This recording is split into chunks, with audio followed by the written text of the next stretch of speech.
Ethan Cole had never liked supermarkets at night. They echoed too much, shelves humming, lights buzzing, and his own thoughts bouncing around louder than he wanted.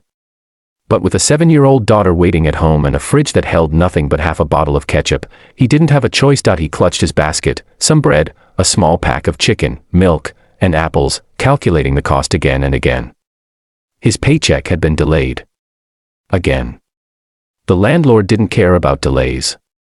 Again. Life as a single dad was a series of small battles, and tonight he already felt defeated. There were only 2 people ahead of him in line, and one was a woman dressed like she'd stepped out of a magazine, elegant coat, perfect hair, calm posture. Except, she wasn't calm. Ethan noticed the shaking in her hands, the way she avoided eye contact, and the puffiness around her eyes indicating she'd been crying recently. When she reached the cashier, she offered a gentle smile. "Just these," she whispered. The cashier scanned her items, basic things. Bread. Eggs. Tea. Soup. Nothing fancy, nothing you'd expect from someone so polished. Her card declined. She tried again, declined, her breath caught, and Ethan saw a storm of embarrassment spread across her face. I'm sorry," she murmured, stepping back. "I'll put them back." Ethan didn't think. His feet moved before his brain did. "I've got it," he said quietly. She turned sharply. "No, please, you don't have to, it's okay," he replied. "It happens to everyone." But something in her eyes, something deep, wounded, told him this wasn't a normal moment. He paid anyway, gently pushing the bag of groceries toward her. "Thank you," she whispered, voice cracking as she clutched the bag. "You don't know what this means." He nodded, offered a small, tired smile, and walked away like it was nothing, because to him, it was nothing.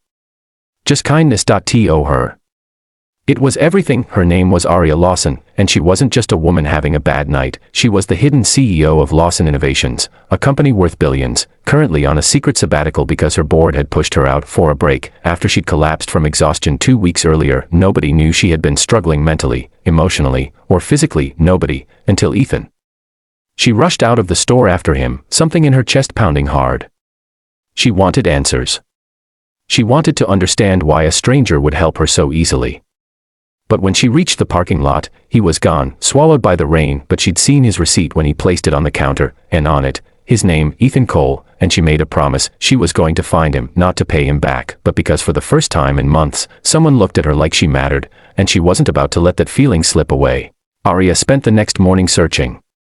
With her influence, she could find almost anyone, but finding Ethan wasn't about power.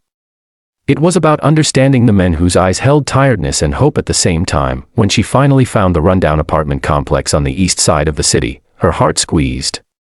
The building was cracked, the steps unstable, and the faint sound of a little girl laughing floated from a half-open window. Aria hesitated at his door. What was she doing? She was a CEO, no, the CEO, and here she was, nerves shaking, standing in front of a man who had every reason to slam the door in her face. She knocked. Inside, Ethan froze.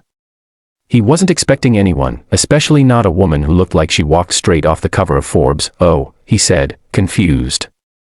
"Did I drop something at the store?" "No," she whispered, breathless. "I came to thank you." He looked at her, really looked, and saw something he hadn't expected: vulnerability, fear, and gratitude so deep it almost hurt to witness. "You don't owe me anything," he said, but she shook her head. "That's the thing. I do. Because you didn't just pay for groceries. You reminded me that humanity still exists." Ethan didn't know what to say, and he really didn't know what to say when his daughter Lily peeked from behind him. "Daddy, who's that?" Aria dropped to her knees instantly, smiling softly. "Hi. I'm Aria." Lily giggled shyly. "You're pretty." Aria laughed, the sound surprising even herself. "Thank you." From that moment, something shifted, subtle, gentle, undeniable. Over the next few weeks, Aria visited more often, under the excuse of returning the favor. But in truth, she found refuge in their small, warm home, filled with laughter and simple dinners and stories read before bedtime. Ethan didn't judge her. He didn't want anything from her. He didn't even know who she truly was, and maybe that was why she felt safe. But secrets don't stay hidden forever. One evening, while they were eating dinner, Lily pointed at the TV. A breaking news alert flashed. Lawson Innovations CEO Aria Lawson returns after hiatus. Ethan turned slowly toward the woman sitting at his table, the woman who had let him believe she was just another struggling soul, the woman who had been a billionaire the entire time. Aria's breath shuddered. I didn't want you to treat me differently. Ethan didn't speak for a long moment, then finally, I don't care about your money, he said softly. I care about you. Her eyes flooded instantly, because nobody had said that to her in years. What followed was not instant romance or sudden perfection. There were challenges, Ethan's fear of not being enough, Aria's fear of losing someone once they saw the real her, public scrutiny, media rumors, corporate battles, but together, step by slow step, they worked through it. He taught her how to slow down, breathe, enjoy ordinary life. She taught him how to dream again, and one evening, on the same sidewalk where he had once walked alone after paying for her groceries, Aria held his hand and whispered, You changed my life with a kindness you thought was small.